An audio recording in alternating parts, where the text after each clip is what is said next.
Hello everyone, welcome to என் சுவை தனி சுவை. சாதத்துக்கு, ரைஸ், சப்பாத்தி, இட்லிக்கு ஒரு நல்ல சைட் டிஷ் பண்ண போகிறேன்.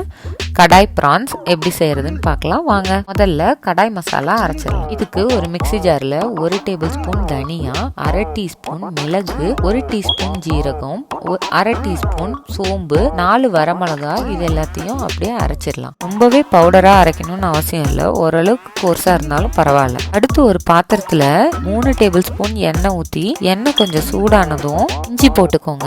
இஞ்சியை நான் இந்த மாதிரி நீல வாக்கில் கட் பண்ணி வச்சிருக்கேன் மெலிசா. இது மாதிரி வெட்டி போட்டுக்கோங்க. இதை எண்ணெயில் கொஞ்சம் வதக்கிட்டு கூடவே ஒரு பச்சை மிளகாய் இருந்தால் போட்டுக்கலாம், வாசனைக்கு நல்லா இருக்கும்.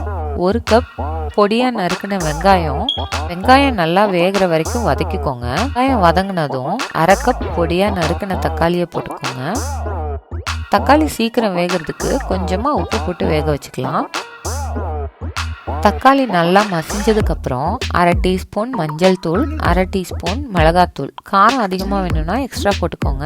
இப்போ இந்த மசாலாவை லைட்டாக வதக்கிடலாம்.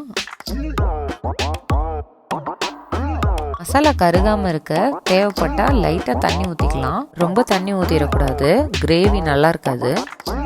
இப்போ அரைச்சி வச்ச கடாய் மசாலாவை போட்டுடலாம்.